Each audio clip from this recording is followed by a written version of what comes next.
Hello friends, good evening and welcome to the success Kendra. Friends देखिए, BPSC TRE 3.0 re exam 2024 यानी कि BPSC teacher 3.0 जो री exam जून 2024 में लिया जाएगा, उसके लिए सामान्य अध्ययन पेपर 2 यानी कि जो जनरल स्टडीज पेपर 2 होता है, पार्ट 2 होता है, उसका आज हमारा यह 5वां सेशन है। और देखिए, इस सेशन में जैसे आप सभी लोग जानते हैं कि जिस प्रकार से 40 प्रश्न जो एग्जाम में पूछे जाते हैं बिहार स्पेशल, जीके जीएस और करंट अफेयर्स के, ठीक उसी पैटर्न पर।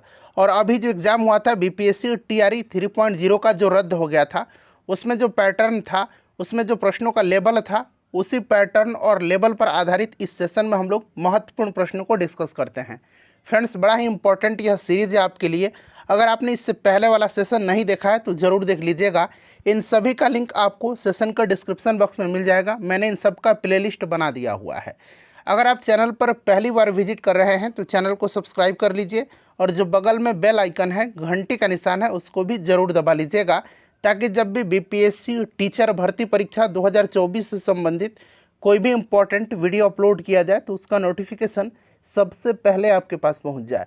तो चलिए फ्रेंड्स, बिना देरी किए हुए सेशन आज के स्टार्ट करते हैं। एक बार सभी लोग प्लीज़ जल्दी से सेशन को लाइक कर देंगे और इसका लिंक फटाफट किसी भी एक ग्रुप में जहाँ कहीं भी आप हैं फ्रेंड्स, वहाँ पर शेयर कर दीजिए।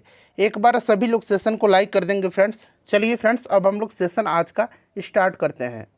तो फ्रेंड्स, जैसे मैंने आपको बताया है कि आज इस सेशन में हम लोग बीपीएससी टीचर 3.0 री एग्ज़ाम 2024 के लिए सामान्य अध्ययन पेपर 2 यानी कि जो जनरल स्टडीज पेपर 2 होता है, पार्ट 2 होता है, जिसमें आपको जीएस, जीके, बिहार स्पेशल और करंट अफेयर्स के 40 प्रश्न पूछे जाते हैं। ठीक उसी पैटर्न पर आधारित इम्पॉर्टेंट क्वेश्चंस को इस सेशन में हम डिस्कस करेंगे।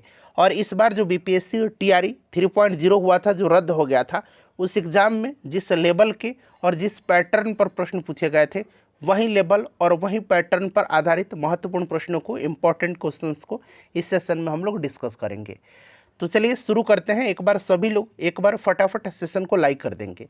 आज के सेशन का पहला प्रश्न पढ़िए। देखिए, पहला प्रश्न ही कितना इम्पोर्टेंट है। असहयोग आंदोलन के दौरान बिहार में कहां पर आयोजित विदेशी वस्त्र बहिष्कार कार्यक्रम काफ़ी चर्चित रहा था?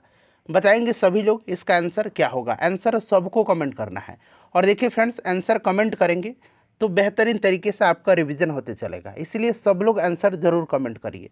बताइए कि असहयोग आंदोलन के दौरान बिहार में कहां पर आयोजित विदेशी वस्त्र बहिष्कार कार्यक्रम काफ़ी चर्चा में रहा था। काफ़ी इंपॉर्टेंट क्वेश्चन है, सब लोग आंसर कमेंट करिए और इस सेशन को एंड तक देखिएगा। बहुत लंबा सेशन नहीं हमारा होता है, 35 से 40 मिनट का मैक्सिमम यह सेशन रहता है। और इस सेशन में आपको ढेर सारी नई चीज़ें जानने को मिलेंगी, इसीलिए इस सेशन को पूरा ध्यानपूर्वक देखिएगा। और फ्रेंड्स, आपका एक लाइक ही हमें मोटिवेट करता है, सो प्लीज़ लाइक ज़रूर किया करें। चलिए देखिए, असहयोग आंदोलन के दौरान बिहार में कहां पर आयोजित विदेशी वस्त्र बहिष्कार कार्यक्रम काफ़ी चर्चित रहा था? तो फ्रेंड्स, यह रहा था आपका कहां पर? तो भागलपुर में। याद रखेंगे, भागलपुर यहाँ पर राइट आंसर हो जाएगा। अच्छा, असहयोग आंदोलन के समय कुछ इंपॉर्टेंट पॉइंट्स मैंने बिहार से संबंधित आपको बताया हुआ है। देखिए, मैंने आपको बताया था कि बिहार विद्यापीठ का उद्घाटन जो है असहयोग आंदोलन के समय ही 6 फरवरी 1921 को महात्मा गांधी जी के द्वारा किया गया था, बिहार विद्यापीठ का। अच्छा, मजहरूल हक ने 1921 में सदाकत आश्रम से, कहाँ से? सदाकत आश्रम से। सदाकत आश्रम से किसने? मौलाना मजहरूल हक ने सदाकत आश्रम से द मदरलैंड नामक अखबार निकालना शुरू किया था। ठीक है। और असहयोग आंदोलन के दौरान भागलपुर में दीपनारायण सिंह, मुंगेर में मोहम्मद जुबैर, मुजफ्फरपुर में मोहम्मद शफी और छपरा सारण में राहुल संकृत्यान ने महत्वपूर्ण भूमिका निभाई थी। एक बार मैं और रिपीट करता हूँ। असहयोग आंदोलन के दौरान बिहार में भागलपुर में दीपनारायण सिंह ने, मुंगेर में मोहम्मद जुबैर ने, मुजफ्फरपुर में मोहम्मद शफी ने और छपरा यानी कि सारण में राहुल संकृत्यान ने महत्वपूर्ण भूमिका निभाई थी। ठीक है, काफ़ी इंपॉर्टेंट है फ्रेंड्स, इसको आप ज़रूर याद रखिएगा। ठीक है। और मुठिया प्रथा के बारे में मैंने आपको बताया था, मुठिया प्रथा के बारे में इससे पहले वाले सेशन में मुठिया प्रथा था एक। ये प्रथा क्या था? तो यह प्रथा याद रखेंगे, असहयोग आंदोलन के दौरान जो है इसका संचालन किया गया था। और इसका संचालन जो हुआ था मुठिया प्रथा का, इसमें क्या होता था? तो प्रत्येक गृहस्थ प्रतिदिन एक मुट्ठी अनाज कांग्रेस को देता था, जिससे कांग्रेस को आर्थिक मदद मिलती थी। ठीक है, तो फ्रेंड्स ये सब याद रखिएगा। असहयोग आंदोलन के दौरान बिहार में कहाँ पर आयोजित विदेशी वस्त्र बहिष्कार कार्यक्रम काफ़ी चर्चित रहा था, तो यह भागलपुर में। और कल ही मैंने आपको मॉडर्न हिस्ट्री का यानी कि इंडियन नेशनल मूवमेंट का महामैराथन रिवीजन सेशन कराया हुआ है, आप उसको ज़रूर देखिएगा। काफ़ी महत्वपूर्ण प्रश्न है, लगभग 2 घंटा का वह मैराथन सेशन है हमारा, ज़रूर देख लीजिएगा। चलिए नेक्स्ट क्वेश्चन करेंगे कि 1916 के प्रसिद्ध लखनऊ समझौते पर किसके बीच हस्ताक्षर किए गए थे? बताइए इसका राइट आंसर क्या हो जाएगा। अच्छा, सबसे पहले तो देखिए लखनऊ समझौता हुआ था कब? तो फ्रेंड्स 1916 में हुआ था। याद रखेंगे लखनऊ समझौता कब हुआ था? 1916 में हुआ था। और लखनऊ समझौता जो है यह लखनऊ में आयोजित हुआ था। 2 दल थे, एक ये जो संयुक्त सत्र हुआ था दोनों दल का, ये भारतीय राष्ट्रीय कांग्रेस था और मुस्लिम लीग था, इसी के बीच में यह समझौता हुआ था। ठीक है, याद रखेंगे। और इसी में जो है कांग्रेस के गर्म दल और नरम दल में जो है एकता हो गया था। ठीक है, और मुस्लिम लीग से भी समझौता हुआ था, इस चीज़ को आप ध्यान रखेंगे। तो यहाँ पर देखिए ये जो 1916 की लखनऊ समझौता था उस पर बाल गंगाधर तिलक और मोहम्मद अली जिन्ना के बीच में हस्ताक्षर हुए थे। बाल गंगाधर तिलक और मोहम्मद अली जिन्ना के बीच में हस्ताक्षर हुए थे। इस समझौते के परिणाम स्वरूप मुस्लिम लीग के नेता भारतीय स्वतंत्रता की मांग करते हुए कांग्रेस के आंदोलन में शामिल होने के लिए सहमत हुए थे। लखनऊ समझौते को हिंदू मुस्लिम एकता के लिए आशा की किरण के रूप में देखा गया था। ठीक है, काफ़ी इंपॉर्टेंट है, याद रखेंगे आप। ठीक है ना। चलिए नेक्स्ट क्वेश्चन है कि हैती से भारतीय नागरिकों को, हैती एक जगह है, कंट्री है, वहाँ से भारतीय नागरिकों को निकालने के लिए भारत द्वारा शुरू किया गया ऑपरेशन जो है उसका नाम क्या है? बताइए फ्रेंड्स, राइट आंसर क्या होगा? हैती से भारतीय नागरिकों को निकालने के लिए भारत के द्वारा शुरू किया गया ऑपरेशन जो है उसका नाम क्या है? करंट अफेयर्स के प्रश्न पूछे जाते हैं और यही लेवल होगा इस बार करंट अफेयर्स का। तो देखिए भारतीय विदेश मंत्री एस जयशंकर ने हिंसा प्रभावित हैती से डोमिनिकन गणराज्य में फंसे भारतीयों को निकालने के लिए जो आपका ऑपरेशन था, यह ऑपरेशन इंद्रावती की घोषणा किया था। इंद्रावती राइट आंसर हो जाएगा। यहाँ पर आप देख सकते हैं ऑप्शन ए में दिया गया है ऑपरेशन इंद्रावती। अच्छा, ऑपरेशन अजय ये आपका जो इजराइल में जो फंसे भारतीय थे उनको निकालने के लिए चलाया गया था, और ऑपरेशन कावेरी ये सूडान में जो भारतीय फंसे थे उनको निकालने के लिए चलाया गया था। तो याद रखेंगे हैती से भारतीयों को निकालने के लिए कौन सा ऑपरेशन भारत सरकार के द्वारा चलाया गया था? तो यह ऑपरेशन इंद्रावती है। अभी रिसेंटली है, इसी साल का करंट अफेयर है, 2024 का ही, मार्च महीने का है शायद ये, आप इसको ज़रूर याद रखिएगा। चलिए फ्रेंड्स, उसके बाद देखिए विश्व खुशहाली रिपोर्ट 2024 जो हैप्पीनेस रिपोर्ट आती है 2024 में भारत का स्थान क्या है? चलिए बताइए इसका राइट आंसर क्या होगा? विश्व खुशहाली रिपोर्ट 2024 में भारत का स्थान क्या है? चलिए सब लोग इसका आंसर कमेंट करेंगे, सब लोग इसका आंसर कमेंट करिएगा फ्रेंड्स, बताइए। तो फ्रेंड्स देखिए इसमें पहले स्थान पर जो कंट्री है वो फिनलैंड है। फिनलैंड जो है इसने लगातार 7वें वर्ष सबसे खुशहाल देश का खिताब जीता है, फिनलैंड। ठीक है ना, फिनलैंड जो है ये आपका सबसे टॉप पर है, शीर्ष पर है फिनलैंड, क्लियर। और भारत का स्थान जो है इसमें कौन सा है? भारत का स्थान 126वां है। भारत का स्थान इसमें कौन सा है? 126वां भारत का स्थान है, क्लियर, याद रखेंगे। 146 देशों में 126वें स्थान पर भारत है, क्लियर। चलिए, और चाइना का स्थान इसमें 60वां है, नेपाल 93वें स्थान पर है, चाइना 60वें स्थान पर है, पाकिस्तान 108वें स्थान पर है। तो हो सकता है जो आपके नेबरिंग कंट्री हैं वहाँ से प्रश्न बन जाए, ठीक है ना। चलिए नेक्स्ट क्वेश्चन कर लेंगे, अगला प्रश्न है। तो यहाँ पर इनमें से कोई नहीं, राइट आंसर इसका हो जाएगा, क्योंकि 126वां स्थान है विश्व खुशहाली रिपोर्ट 2024 में भारत का। चलिए उसके बाद नेक्स्ट क्वेश्चन कर लेंगे, अगला प्रश्न हमारा कि पटना में अखिल भारतीय महिला सम्मेलन का अधिवेशन कब हुआ था? पटना में अखिल भारतीय महिला सम्मेलन का अधिवेशन कब हुआ था? चलिए बताइए इसका राइट आंसर क्या होगा? पटना में अखिल भारतीय महिला सम्मेलन का आयोजन कब हुआ था? सब लोग इसका आंसर कमेंट करिएगा, बताइए फ्रेंड्स इसका राइट आंसर क्या होगा? सब लोग इसका आंसर कमेंट करिए। तो देखिए फ्रेंड्स, महिला सशक्तिकरण एवं स्वतंत्रता आंदोलन पर विचार विमर्श हेतु 1929 में पटना में अखिल भारतीय महिला सम्मेलन का आयोजन किया गया था। 1929 में, काफ़ी इंपॉर्टेंट क्वेश्चन है, इसको आप ज़रूर याद रखिएगा। पटना में अखिल भारतीय महिला सम्मेलन का अधिवेशन कब हुआ था? तो 1929 में। सब लोग याद रखिएगा कब हुआ था? 1929 में। अच्छा, सविनय अवज्ञा आंदोलन यानी कि नमक सत्याग्रह, ये 1930 की घटना है, आपको याद होगा। और जो आपका सविनय अवज्ञा आंदोलन था उस समय जो है आपको याद होना चाहिए कि छपरा जेल में नग्न हड़ताल का आयोजन किया गया था। कहाँ पर? छपरा जेल में नग्न हड़ताल का आयोजन किया गया था, असहयोग आंदोलन के दौरान, सविनय अवज्ञा आंदोलन के दौरान, ठीक है ना। और मार्च 1930 में सर अली इमाम की अध्यक्षता में पटना स्वदेशी लीग की स्थापना हुई थी। जो भी मैं पॉइंट बोल रहा हूँ बिहार स्पेशल का, वो सीधा सीधा प्रश्न बनेगा, ठीक है ना। तो देखिए 1930 में याद रखिएगा सर अली इमाम की अध्यक्षता में पटना स्वदेशी लीग का गठन किया गया था। क्लियर ना, याद रखिएगा। और बाकी तो मैंने आपको बताया ही था कि सविनय अवज्ञा आंदोलन जो थी उसमें बेगूसराय में चौकीदारी कर बंदी आंदोलन बड़ा चर्चा में रहा था। और सबसे पहले जो है बिहार में चौकीदारी कर बंदी आंदोलन बेतिया में शुरू हुआ था, ठीक है ना। तो ये सब याद रखिएगा। मैजिक लालटेन का लेक्चर था एक, मैजिक लालटेन का, यहाँ मैं लिखता हूँ मैजिक मैजिक लालटेन का लेक्चर था एक, जो कि मुजफ्फरपुर में हुआ था। और ये इसी आंदोलन के दौरान हुआ था, इसी आंदोलन के दौरान मुजफ्फरपुर जिला में हुआ था। और 1932 में 1932 में तारापुर गोलीकांड याद रखना है, तारापुर गोलीकांड, ठीक है। 15 फरवरी 1932 की घटना है, तारापुर गोलीकांड।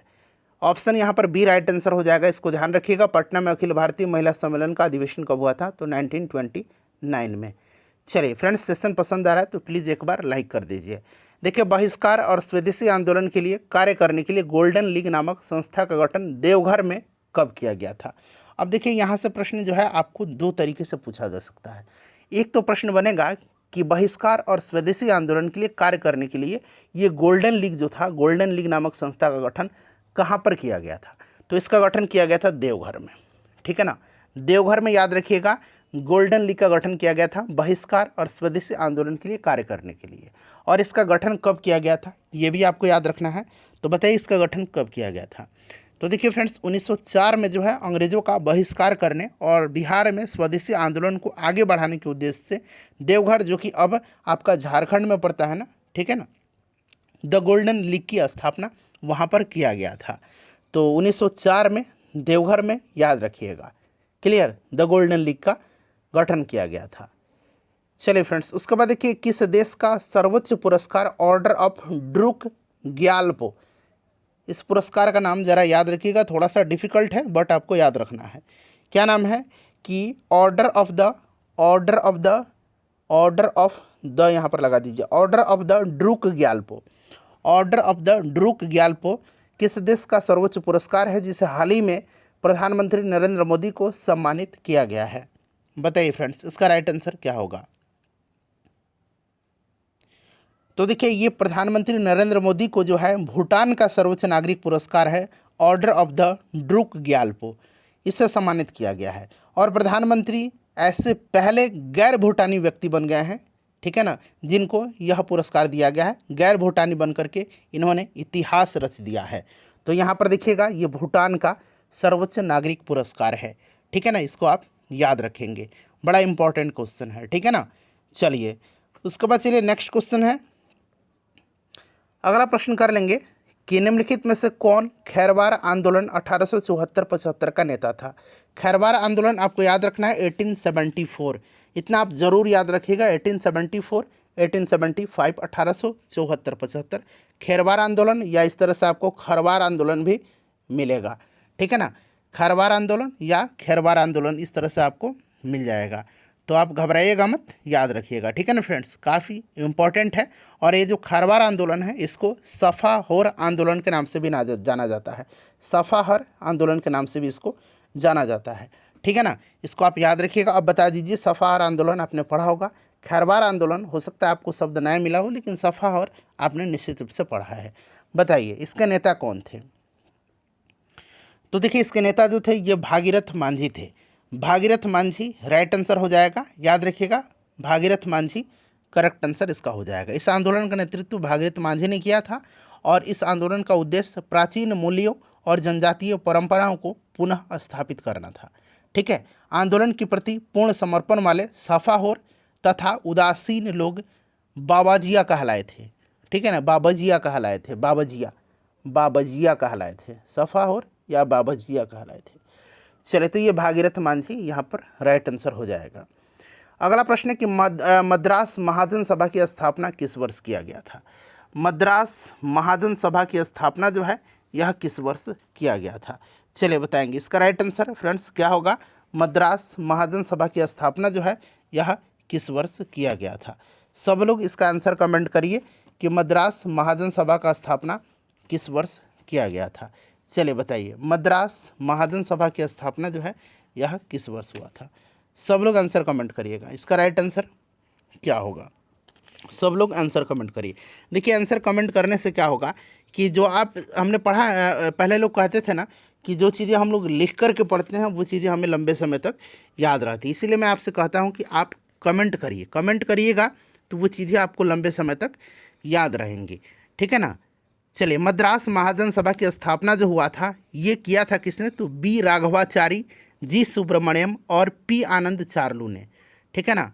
और एक और नाम है एस रामास्वामी मुदलियार, नाम याद रखिएगा।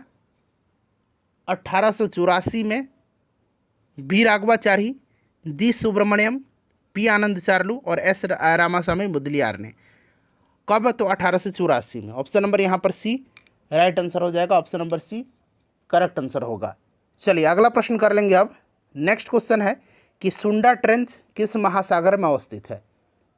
सुंडा ट्रेंच जो है यह किस महासागर में अवस्थित है, बताएंगे इसका राइट आंसर क्या होगा। चलिए सब लोग बताइएगा कि सुंडा ट्रेंच जो है यह किस महासागर में अवस्थित है। सुंडा ट्रेंच, सुंडा ट्रेंच किस महासागर में अवस्थित है, जल्दी से आंसर कमेंट करिए। तो देखिए फ्रेंड्स सुंडा ट्रेंच की बात करते हैं तो सुंडा ट्रेंच जो है यह हिंद महासागर में अवस्थित है। कहाँ पर है सुंडा ट्रेंच, तो यह हिंद महासागर में अवस्थित है। और सुंडा ट्रेंच का विस्तार जो है मुख्यतः इंडोनेशिया द्वीप समूह के सुमात्रा एवं जावा द्वीपों के समानांतर है। इंडोनेशिया द्वीप समूह के सुमात्रा, यहाँ मैं लिख देता हूँ, इंडोनेशिया द्वीप समूह के सुमात्रा एवं जावा द्वीपों के समानांतर है। ठीक है ना, तो याद रखिएगा सुंडा ट्रेंच यह हिंद महासागर में है। ठीक है फ्रेंड्स। चलिए उसके बाद नेक्स्ट क्वेश्चन कर लेंगे। अगला प्रश्न कि निम्नलिखित में से किस राज्य में कांगेर घाटी राष्ट्रीय उद्यान स्थित है। कांगेर घाटी राष्ट्रीय उद्यान जो है यह किस राज्य में है, किस राज्य में कांगेर घाटी राष्ट्रीय उद्यान है। चलिए सब लोग इसका आंसर कमेंट करिए कि कांगेर घाटी राष्ट्रीय उद्यान जो है यह किस राज्य में है। सब लोग इसका आंसर कमेंट करिए, बताइए। तो देखिए फ्रेंड्स ये जो कांगेर घाटी राष्ट्रीय उद्यान है यह आपका छत्तीसगढ़ में है। कहाँ पर है, छत्तीसगढ़ में है। अच्छा एक इंद्रावती टाइगर रिजर्व है, Indravati tiger reserve, Indravati tiger reserve ये भी छत्तीसगढ़ में ही है। अच्छा बिहार में एकमात्र टाइगर रिजर्व जो है ये वाल्मीकि टाइगर रिजर्व है जो कि पश्चिम चंपारण में पड़ता है। ठीक है। चलिए उसके बाद नेक्स्ट क्वेश्चन करेंगे कि किस प्रकार की चट्टानों में खनिजों का जमाव परतों में मिलता है। बताइए इसका राइट आंसर क्या होगा, बताएंगे सब लोग इसका राइट आंसर क्या होगा कि किस प्रकार की चट्टानों में खनिजों का जमाव परतों में मिलता है। किस प्रकार की चट्टानों में खनिजों का जमाव परतों में मिलता है। सब लोग जल्दी से आंसर कमेंट करिएगा। और देखिए फ्रेंड्स आंसर कमेंट करते चलिए। ठीक है ना। और आपसे एक ही रिक्वेस्ट रहता है मेरा कि सेशन को एक बार लाइक करें और इसको एक ग्रुप में ज़रूर शेयर करें। तो देखिए इसका राइट आंसर आपका ऑप्शन नंबर यहाँ पर बी हो जाएगा, अवसादी। अवसादी चट्टान में खनिजों का जमाव परतों में मिलता है। चट्टान 3 प्रकार के होते हैं, आग्नेय, अवसादी और रूपांतरित यानी कि कायांतरित। रूपांतरित या कायांतरित एक ही बात है। ठीक है ना, आग्नेय, अवसादी, रूपांतरित या फिर कायांतरित। ठीक है, इस चीज़ को आप याद रखेंगे। चलिए तो यहाँ पर राइट आंसर ऑप्शन नंबर इसका बी करेक्ट आंसर हो जाएगा। नेक्स्ट क्वेश्चन है कि 2011 के जनगणना के अनुसार बिहार की कितनी आबादी गाँव में रहती है। यानी कि 2011 की जनगणना की अगर हम बात करते हैं तो इसके अनुसार आपसे पूछा गया है कि बिहार की जो ग्रामीण जनसंख्या है वो कितना प्रतिशत है। तो टोटल अगर हम बात करें बिहार की जनसंख्या के बारे में 2011 का, तो ये आपको याद रखना है बिहार की जनसंख्या कितनी है 2011 के जनगणना के अनुसार 10,40,99,452। ये आपको याद रखना है 10,40,99,452। और इसमें अगर हम बात करते हैं तो ग्रामीण जनसंख्या का जो प्रतिशत है यह आपका 88.7% है। वहीं अगर आपसे नगरीय जनसंख्या पूछता तो 11.3% होगा। ठीक है ना, इस चीज़ को आप जरूर याद रखेंगे। क्लियर, बड़ा ही इंपॉर्टेंट है। और दशकीय जनसंख्या वृद्धि दर कितनी रही है 2001 से लेकर के 11 तक में? दशकीय जनसंख्या वृद्धि दर बताइए फ्रेंड्स, राइट आंसर इसका क्या हो जाएगा? दशकीय जनसंख्या वृद्धि दर जो रही है आपका 25.4% रही है। ठीक है ना, 25.4%, याद रखिएगा। चलिए उसके बाद नेक्स्ट क्वेश्चन करेंगे कि पृथ्वी के वायुमंडल का सर्वाधिक घनत्व कहाँ होता है? पृथ्वी के वायुमंडल का सर्वाधिक घनत्व जो होता है ये कहाँ पर होता है? चलिए बताएंगे फ्रेंड्स, इसका राइट आंसर क्या होगा। सब लोग इसका आंसर कमेंट करिए कि इसका करेक्ट आंसर क्या होगा। पृथ्वी के वायुमंडल का सर्वाधिक घनत्व जो होता है ये कहाँ पर होता है? तो सर्वाधिक घनत्व जो होता है फ्रेंड्स ये क्षोभ मंडल में होता है। ऑप्शन ए ट्रोपोस्फेयर में होता है, क्षोभ मंडल में होता है। पृथ्वी के सबसे निचले परत को क्षोभ मंडल कहा जाता है और क्षोभ मंडल की ऊंचाई ध्रुवों पर 8 किलोमीटर तक। ठीक है ना, ध्रुवों पर कितनी, यहाँ मैं लिखता हूँ ध्रुवों पर। ठीक है ना, क्षोभ मंडल की ऊंचाई ध्रुवों पर 8 किलोमीटर तक और विषुवत रेखा पर 18 किलोमीटर तक होती है। विषुवत रेखा पर 18 किलोमीटर तक होती है। ठीक है ना, इस चीज़ को आप याद रखिएगा, बड़ा ही इंपॉर्टेंट है। ठीक है, और क्षोभ मंडल में तापमान की गिरावट की दर प्रति 165 मीटर, याद रखिएगा। क्षोभ मंडल में तापमान की गिरावट की दर प्रति 165 मीटर की ऊंचाई पर 1 डिग्री सेंटीग्रेड अथवा 1 किलोमीटर की ऊंचाई पर 6.4 डिग्री सेंटीग्रेड होती है। इस चीज़ को आप याद रखिएगा। ठीक है ना, और फ्रेंड्स देखिएगा कि सभी वायुमंडलीय जो घटनाएं होती हैं, सभी वायुमंडलीय घटनाएं जैसे कि वर्षा, मेघ गर्जन, बादल, ये जितनी भी वायुमंडलीय घटनाएं होती हैं ना, आंधी तूफान, ये सब इसी मंडल में होती हैं। ठीक है ना, और इस मंडल को सम्मोहन मंडल भी कहा जाता है। क्षोभ मंडल को अधोमंडल भी कहा जाता है, सम्मोहन मंडल भी कहा जाता है, अधोमंडल भी इसको कहा जाता है, अधोमंडल भी इसको कहा जाता है, संवहन मंडल भी इसको कहा जाता है, संवहन मंडल। ठीक है ना, तो ये सब आप पॉइंट ध्यान रखिएगा। क्लियर, चलिए फ्रेंड्स आगे बढ़ेंगे, नेक्स्ट क्वेश्चन कर लेंगे। अगला प्रश्न है हमारा कि हिमालय की श्रेणियों में सबसे प्राचीनतम श्रेणी का नाम क्या है? हिमालय की श्रेणियों में सबसे प्राचीनतम श्रेणी का नाम आपसे पूछा जा रहा है। बताएंगे फ्रेंड्स, इसका राइट आंसर क्या हो जाएगा।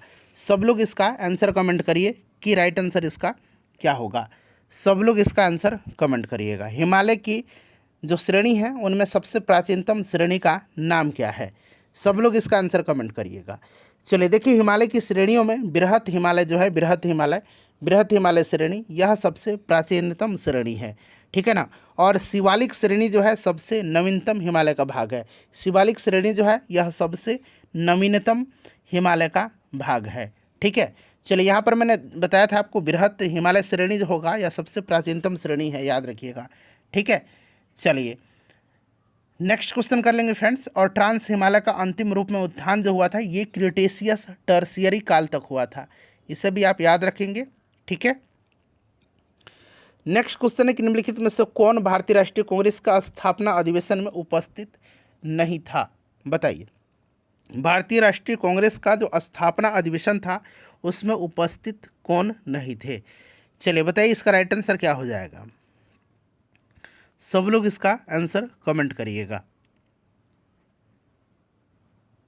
सब लोग इसका राइट आंसर कमेंट करिए। तो देखिए फ्रेंड्स, यहाँ पर अगर बात करते हैं तो भारतीय राष्ट्रीय कांग्रेस का जो स्थापना अधिवेशन था ये 1885 में WC बनर्जी की अध्यक्षता में हुआ था, व्योमेश चंद्र बनर्जी की, और इसमें टोटल 72 प्रतिनिधियों ने हिस्सा लिया था। याद रखिएगा, 72 प्रतिनिधियों ने इसमें हिस्सा लिया था। भारतीय राष्ट्रीय कांग्रेस की स्थापना 28 दिसंबर 1885 को जो है ईओ ह्यूम के द्वारा किया गया था, और उस समय वायसराय लॉर्ड डफरिन था, इसे भी आप याद रखेंगे। ठीक है ना, तो और देखिए पहले ये जो आपका अधिवेशन होना था ना ये पूना में होना था। जो 1885 का पहला अधिवेशन था बम्बई में, ये पूना में हुआ था, किंतु वहाँ पर जो है शायद हैजा वगैरह फैला हुआ था, इसीलिए वहाँ पर ये नहीं हो पाया था। ठीक है, तो यहाँ पर देखिए इसमें उपस्थित सुरेंद्र नाथ बनर्जी नहीं थे। ठीक है ना, सुरेंद्र नाथ बनर्जी उपस्थित नहीं थे। ठीक है, इस चीज़ को आप याद रखेंगे, बड़ा ही इम्पोर्टेंट है। ठीक है, चलिए दूसरा अधिवेशन 1886 में हुआ था कलकत्ता में, और इसकी अध्यक्षता दादा भाई नौरोजी जी ने किया था। चलिए नेक्स्ट क्वेश्चन है, और डफरिन ने तो आपको पता ही है क्या कहा था कि कांग्रेस सूक्ष्मदर्शी अल्पसंख्यकों की एक संस्था है। ठीक है ना, यह कहते हुए मजाक उड़ाया था लॉर्ड ऑफ रेन ने। नेक्स्ट क्वेश्चन करेंगे कि राष्ट्रीय आपदा प्रबंधन अधिनियम किस वर्ष का है। चलिए बताइएगा इसका राइट आंसर क्या होगा। बड़ा ही इंपॉर्टेंट क्वेश्चन है फ्रेंड्स, मोस्ट इंपॉर्टेंट क्वेश्चन है। इसका आंसर आप लोग मुझे कमेंट करके फटाफट बताइए कि इसका राइट आंसर क्या होगा। सब लोग इसका आंसर कमेंट करके बताइए। बताइए फ्रेंड्स इसका राइट आंसर क्या होगा।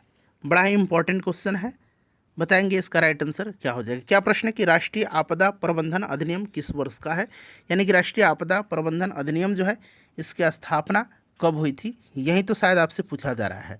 बताइए फ्रेंड्स इसका राइट आंसर क्या होगा। सब लोग आंसर कमेंट करिएगा। तो देखिए सन 2005 ईस्वी में, याद रखिएगा सन 2005 में जो है राष्ट्रीय आपदा प्रबंधन अधिनियम पारित किया गया था और इस अधिनियम के प्रावधानों के तहत राष्ट्रीय आपदा प्रबंधन प्राधिकरण का गठन किया गया था। यानी कि इस अधिनियम के तहत ही केंद्र सरकार ने राष्ट्रीय संकट अनुक्रिया बल यानी कि नेशनल डिजास्टर रेस्पॉन्स फोर्स का एनडीआरएफ का गठन किया था और प्रधानमंत्री राष्ट्रीय आपदा प्रबंधन प्राधिकरण के पदेन अध्यक्ष होते हैं, इसे भी आप याद रखिएगा। चलिए उसके बाद देखिएगा कि बिहार राज्य के बरौनी में स्थित तेल शोधक कारखाना किसकी इकाई है। बिहार में कहाँ पर तेल शोधक कारखाना है, तो बरौनी में। बरौनी किस जिला में पड़ता है, तो बेगूसराय में पड़ता है। पहले इतना आप ध्यान रखिए, ठीक है ना। अब इसका आंसर कमेंट करिए कि यह जो तेल शोधक कारखाना है यह किसकी इकाई है। चलिए बताएंगे इसका राइट आंसर फ्रेंड्स क्या होगा। आंसर कमेंट करिए सब लोग। देखिए बरौनी तेल शोधक कारखाना जो है ये भारतीय तेल निगम की इकाई है, यह भारतीय तेल निगम की इकाई है, ठीक है ना। इतना तो आपको याद हो गया। इसकी स्थापना जो हुई थी ये आपका सोवियत संघ यानी कि रूस और रोमानिया के सहयोग से किया गया था। 1964 से यह कार्यरत है, इसे भी आप याद रखिएगा, ठीक है ना। चलिए उसके बाद नेक्स्ट क्वेश्चन हमारा अगला प्रश्न पढ़िएगा कि महात्मा गांधी पर चंपारण सत्याग्रह के लिए कब अभियोग चलाया गया था। महात्मा गांधी पर जो है चंपारण सत्याग्रह के लिए कब अभियोग चलाया गया था। चलिए सब लोग इसका आंसर कमेंट करिएगा। इंपॉर्टेंट क्वेश्चन है फ्रेंड्स, बताइए इसका राइट आंसर क्या होगा। सब लोग इसका आंसर कमेंट करिए कि महात्मा गांधी पर जो है चंपारण सत्याग्रह के लिए कब अभियोग चलाया गया था। चलिए फटाफट आंसर कमेंट करके इसका बताइए। सब लोग इसका आंसर कमेंट करिए, राइट आंसर इसका क्या होगा। बताइए फ्रेंड्स कि महात्मा गांधी जी पर चंपारण सत्याग्रह के लिए कब अभियोग चलाया गया था। बताइए इसका राइट आंसर क्या होगा। सब लोग इसका आंसर कमेंट करिए, मैं इंतजार कर रहा हूँ, सब लोग आंसर कमेंट करिए। देखिए महात्मा गांधी पर चंपारण सत्याग्रह के लिए 1917 में जो है अभियोग चलाया गया था, ठीक है ना, 1917 में। इस चीज़ को आप याद रखिएगा। राजकुमार शुक्ल के निमंत्रण पर गांधी जी 1917 में जो है चंपारण के लिए पटना पहुंचे थे 10 अप्रैल 1917 को। इसे भी आप याद रखिएगा। मुजफ्फरपुर रेलवे स्टेशन पर जेबी कृपलानी सहित, ठीक है, मुजफ्फरपुर रेलवे स्टेशन पर जेबी कृपलानी सहित वहाँ के जो और भी बुद्धिजीवी लोग थे उनके स्वागत में आए हुए थे। और मोतिहारी जाने से पूर्व गांधी जी नीलवर संघ के सचिव JM विल्सन और तिरहुत प्रमंडल का आयुक्त LF मार्सेट से 13 अप्रैल को मिले थे, ठीक है ना। इस चीज़ को भी आप याद रख सकते हैं, बड़ा ही इम्पोर्टेंट है, ठीक है। और तिनकटिया प्रथा जो थी वहाँ पर चंपारण में, उस पर जो है इन्होंने उसके लिए आवाज़ उठाया था, ठीक है ना। चलिए नेक्स्ट क्वेश्चन करेंगे। 1917 यहाँ पर राइट आंसर इसका हो जाएगा। और गांधी जी को कानून विरोधी आचरण के लिए जो है गिरफ्तार करके उन पर मुकदमा भी चलाया गया था, इस चीज़ को आप याद रखिएगा। और उस समय बिहार का लेफ्टिनेंट गवर्नर एडवर्ड गेट था, जिसने चंपारण कृषक जांच समिति, चंपारण जो आपका एग्रेरियन कमेटी था, एडवर्ड गेट ने ही उस समिति को बनाया था, ठीक है। चलिए इनमें से कौन अलीपुर बम षड्यंत्र में शामिल था। अलीपुर बम षड्यंत्र में इनमें से कौन शामिल था, यह आपसे पूछा जा रहा है। फटाफट इसका आंसर आप मुझे कमेंट करके बताइए कि अलीपुर बम षड्यंत्र में कौन शामिल था। चलिए बताइएंगे इसका राइट आंसर फ्रेंड्स क्या होगा। अलीपुर बम षड्यंत्र में कौन शामिल था। चलिए सब लोग आंसर कमेंट करिए इसका। अलीपुर बम षड्यंत्र में कौन शामिल था। तो देखिए अलीपुर बम षड्यंत्र की घटना जो है ये 1908 की है, ठीक है ना। जो मुजफ्फरपुर कांड हुआ था 1908 में, आपको याद होगा ना। चलिए बताएंगे अलीपुर बम षड्यंत्र में शामिल कौन था। 1908 में हुआ था और अरविंद घोष के बारे में कहा जाता है कि यह गरम दल के पहले नेता थे जिन्होंने बाद के समय में क्रांति का रास्ता अपना लिया था, ठीक है ना। और ये अरविंद घोष ही थे, यहाँ पर राइट आंसर हो जाएगा। इस चीज़ को आप याद रखिएगा। और 1908 का जो मुजफ्फरपुर बम कांड था, जिसमें खुदीराम बोस और आपके एक और थे प्रफुल्ल चाकी जो उसमें शामिल थे। प्रफुल्ल चाकी ने तो आत्महत्या कर लिया था, लेकिन खुदीराम बोस को जो है 1908 में शायद 11 अगस्त के दिन फांसी की सज़ा दी गई थी। चलिए, किसने कांग्रेस से अलग होकर के पृथक कांग्रेस राष्ट्रवादी दल का गठन किया था? चलिए फटाफट इसका आंसर कमेंट करिए कि राइट आंसर इसका क्या होगा। सब लोग इसका आंसर कमेंट करिए। सब लोग इसका आंसर कमेंट करिए कि किसने जो है कांग्रेस से अलग होकर के कांग्रेस राष्ट्रवादी दल का गठन किया था। बताएंगे फ्रेंड्स इसका राइट आंसर क्या होगा। सब लोग इसका आंसर कमेंट करिए कि इसका करेक्ट आंसर क्या होगा। बताइए बताइए फ्रेंड्स इसका राइट आंसर क्या होगा। करेक्ट आंसर सब लोग कमेंट करिए। तो यहाँ पर ध्यान दीजिएगा फ्रेंड्स कि कांग्रेस से ही अलग होकर के कांग्रेस राष्ट्रवादी दल का जो है गठन किया था, ये किया था पंडित मदन मोहन मालवीय ने। ठीक है ना, पंडित मदन मोहन मालवीय ने। यहाँ पर option number C right answer हो जाएगा। बहुमुखी व्यक्तित्व के ये धनी थे मदन मोहन मालवीय। यह एक शिक्षाविद थे। ये सब आप याद भी रख सकते हैं। 1915 में इन्होंने हिंदू महासभा नामक संगठन का गठन भी किया था 1915 में। ठीक है, और 1931 में ये द्वितीय गोलमेज सम्मेलन में भी इन्होंने भाग लिया था। चलिए, 1916 में बनारस हिंदू विश्वविद्यालय की स्थापना किया था। कितना मैं आपको बताऊं, ठीक है ना। चलिए नेक्स्ट क्वेश्चन कर लेंगे कि यहाँ पर देखिए सूची दिया गया है और मिलान करना है। तो सबसे पहले मिलान करके यहाँ से राइट आंसर चुनना है। थोड़ा सा मैं बड़ा करता हूँ। अब आपको यहाँ स्पष्ट रूप से ये चीज़ें दिखाई दे रही होंगी। अब बताइए यहाँ पर इसका राइट आंसर क्या होगा। चलिए मिलान करिए और करेक्ट आंसर आपको बताना है, ठीक है ना। चलिए बताइए। तो यहाँ पर फ्रेंड्स आप देखेंगे तो बॉम्बे क्रॉनिकल, ठीक है ना, बॉम्बे क्रॉनिकल ये क्या होगा बताइए। बॉम्बे क्रॉनिकल जो है ये आपका फिरोज शाह मेहता के द्वारा प्रकाशित समाचार पत्र है। तो यहाँ पर देखिए फिरोज शाह मेहता हो जाएगा, ठीक है ना। कॉमनवेल्थ एनी बेसेंट का है। लीडर जो है ये मदन मोहन मालवीय का, और सर्च लाइट सच्चिदानंद सिन्हा हो जाएगा। इस तरह बिहार से संबंधित है। तो मेरे हिसाब से 3, 2, 1 और 4 हो जाएगा। यही होना चाहिए ना। 3 नहीं, 3 के बाद 1 होगा ना, फिर 2, 3, 1, 2, 4, 3, 1, 2, 4 ये वाला सही दिया गया है, ठीक है ना। चलिए अब आगे बढ़ेंगे, नेक्स्ट क्वेश्चन कर लेंगे, ठीक है ना। न्यू इंडिया और कॉमनवेल्थ, न्यू इंडिया भी एनी बेसेंट का ही है, इस चीज़ को आप याद रखिएगा, ठीक है। चलिए अगला प्रश्न कर लेंगे। नेक्स्ट क्वेश्चन है कि राजा राममोहन राय के द्वारा स्थापित प्रथम संस्था कौन सी थी। राजा राममोहन राय के द्वारा स्थापित जो प्रथम संस्था थी ये आपसे पूछा गया है कि कौन सी थी। चलिए बताइए प्रथम संस्था। वैसे राजा राममोहन राय ने ब्रह्म समाज की स्थापना किया था, ठीक है ना। ये चीज़ तो आपको जानते ही होंगे पहले से। 1828 में इन्होंने जो है ब्रह्म समाज की स्थापना किया था 1828 में। लेकिन उनके द्वारा स्थापित प्रथम यहाँ पर पूछा गया है संस्था कौन सी थी। तो फ्रेंड्स ये संस्था जो थी इसका नाम है आत्मीय सभा। इन्होंने आत्मीय सभा की स्थापना 1815 में किया था, हिंदू धर्म में एकेश्वरवादी मत का प्रचार करने के लिए, ठीक है ना। और राजा राममोहन राय ने अपने युवा समर्थकों के सहयोग से आत्मीय सभा की स्थापना किया था। इसे भी आप ज़रूर याद रखिएगा, ठीक है। चलिए नेक्स्ट क्वेश्चन कर लेंगे। अगला प्रश्न है कि 1857 के विद्रोह को किसके द्वारा प्रथम भारतीय स्वतंत्रता संग्राम के रूप में वर्णित किया गया है। ये प्रश्न मैंने इसलिए रखा है कि आपको दिखा सकूं कि ये प्रश्न 2 बार बीपीएससी के द्वारा लगातार यहाँ पर देखिए 2022 और 2023 में 2023 में तो टीचर एग्जाम में पूछा गया है कि 1857 के विद्रोह को किसके द्वारा प्रथम भारतीय स्वतंत्रता संग्राम के रूप में वर्णित किया गया है।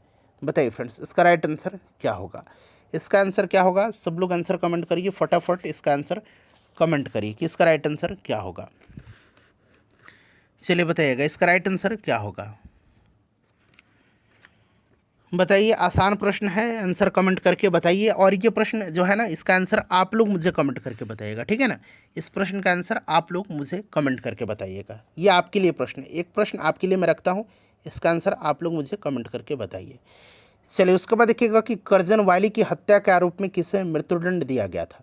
करजन वायली की हत्या के आरोप में देखिए, करजन वायली की हत्या जो है 1909 में, 1 जुलाई 1909, ये डेट भी आप चाहें तो याद रख सकते हैं 1909, लेकिन आप ज़रूर याद रखिएगा, सन याद रखिएगा 1909 में 1 जुलाई 1909 को लंदन में मदन लाल ढींगरा ने गोली मार करके किया था करजन वायली की हत्या, ठीक है ना। इस चीज़ को आप याद रखिएगा। क्लियर। और फिर 1909 में ही 17 अगस्त के दिन मदन लाल ढींगरा को फांसी की सज़ा दिया गया था। उधम सिंह ने जनरल माइकल ओडायर को गोली मारा था, ये आप याद रख सकते हैं। चलिए तो फ्रेंड्स, से हमारा सेशन समाप्त होता है। सेशन को लाइक करिएगा और प्लीज़ इसको शेयर कर दीजिएगा।